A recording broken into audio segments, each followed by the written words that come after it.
Приветствуем наших подписчиков и гостей канала Эзотерика для тебя. Друзья, мы вас всех приветствуем в изобилии и достатке. Сегодня в этом видео мы с вами уделим внимание сглазу. Поговорим о том, что делать, если вас сглазили, как определить сглаз и как вы можете в домашних условиях снять сглаз. Достаточно интересная информация, и каждому она будет важна и нужна. Поэтому обязательно досмотрите это видео до конца. А прямо сейчас подпишитесь на канал Эзотерика для тебя, ставьте лайк этому видео и обязательно поделитесь этим видео с теми, кого вы любите, кого вы цените, кому вы желаете мира, любви, гармонии. Пусть они также знают эту важную информацию. Вы знаете, до сих пор идут споры касательно порчи из глаза. Потому что у людей часто возникают неудачи в делах, в любви, какая-то непонятная усталость, депрессия. И люди очень часто списывают это на сглаз. И очень иногда сложно узнать простому человеку, действительно ли на нем сглаз, и вот те события, которые происходят в его жизни, действительно ли это так.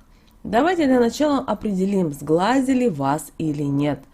И, конечно же, для определения в основном используют яйцо, воду и человека, который может помочь. Мы в этом видео проведем несколько способов, с помощью которых вы можете определить, вас сглазили или нет. Выбирайте для себя самый оптимальный вариант и делайте. Итак, для начала вам нужно взять именно стеклянный стакан и сырое яйцо. Человек, который будет вам помогать, он берет в руки яйцо и начинает прокатывать по часовой стрелке все тело ваше, например, начиная от макушки, и желательно не пропускать ни 1 сантиметра. Затем яйцо нужно аккуратно разбить и вылить содержимое в стакан с водой.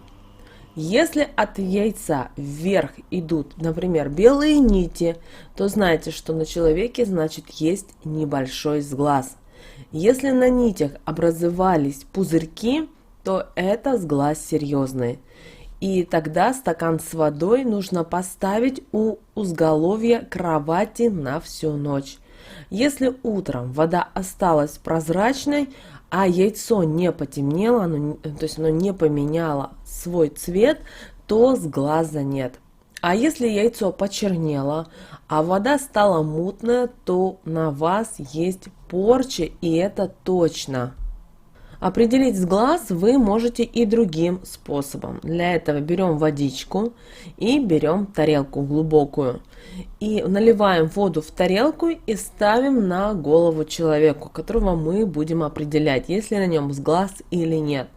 И человек, который нам будет помогать, он должен расплавить свечу со следующими словами. Вода льется, огонь метется, воск растопляется, беда выливается. После этого вылить воск в тарелку с водой. Когда воск застынет в тарелке с водой, то нужно рассмотреть получившуюся фигуру. Если сглаз есть, то вы увидите фигуры в виде, например, креста, гроба, могилы, церкви, возможно, ведра, кровати. Только смотрите, пожалуйста, внимательно. Возможно, на первый раз, когда вы посмотрите, вы скажете или ничего нет. Но включите свое воображение и посмотрите внимательно. Если фигуры получились как цветок, например, дальше как животное или человек, то обращаем внимание, что сглаза на вас есть. И следующий способ, как определить, есть ли у вас глаз, он самый простой. Берете, зажигаете 3 церковные свечки. И именно этот ритуал нужно проводить ночью, после 12 часов ночи. Далее, перед свечами нужно прочесть молитву Богородицы и трижды перекреститься. Если в это время пламя мечется, а свечи сильно коптятся, то знайте, это говорит о том, что человека точно сглазили. Вы, конечно, прямо сейчас спросите, а что делать, если действительно сглаз есть? Итак, если у вас обнаружен сглаз, то и вы его можете снять самостоятельно и в домашних условиях. Но чтобы это сделать, вам нужно успокоиться и настроиться на хорошие мысли. И для первого способа понадобится обычная вода. Если вы чувствуете усталость, настроение куда-то убежало, то нужно умыться водой, намочить руки и провести по голове мысленно, как вы представляя, как вы снимаете негатив с себя. Если у вас есть возможность, то вы можете даже встать под душ, и негатив весь смоется, и самочувствие улучшится. Вода, помните, является хорошим проводником и имеет память, поэтому воду часто используют именно для проведения практик и ритуалов на здоровье. Следующий способ – это с помощью соли.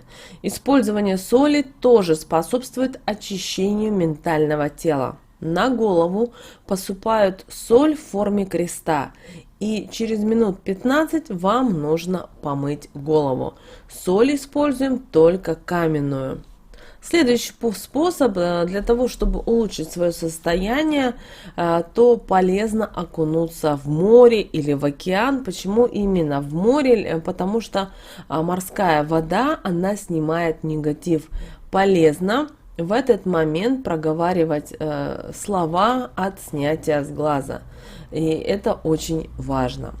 Как же защитить себя от сглаза? Знаете, что в людных местах, общественном транспорте или при разговоре с человеком полезно принимать закрытые позы, то есть скрещивать руки, пальцы или ноги.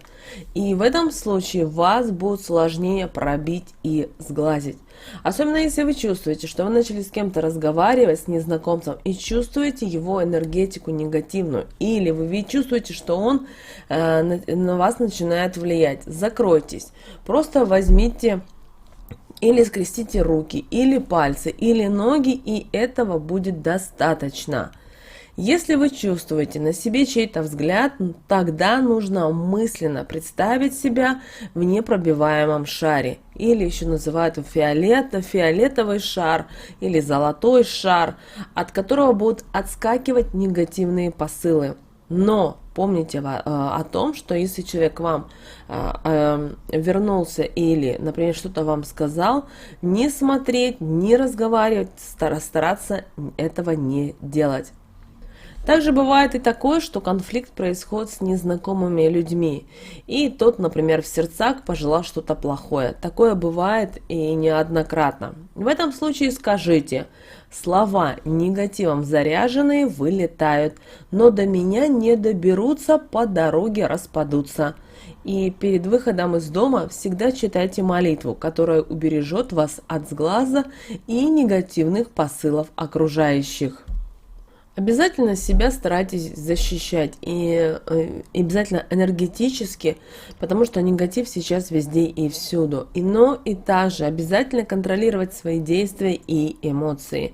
И старайтесь не причинять вреда ни морального, ни физического, как окружающим людям, животным и природе, потому что все взаимосвязано. Направляйте свои мысли только в положительное русло и чаще задавайте себе вопросы, почему окружающие так негативно реагируют или вдруг возникают у вас проблемы в жизни. Все дело может быть совсем не в сглазе. Поэтому обязательно вам нужно быть рассудительными и иметь здравый смысл.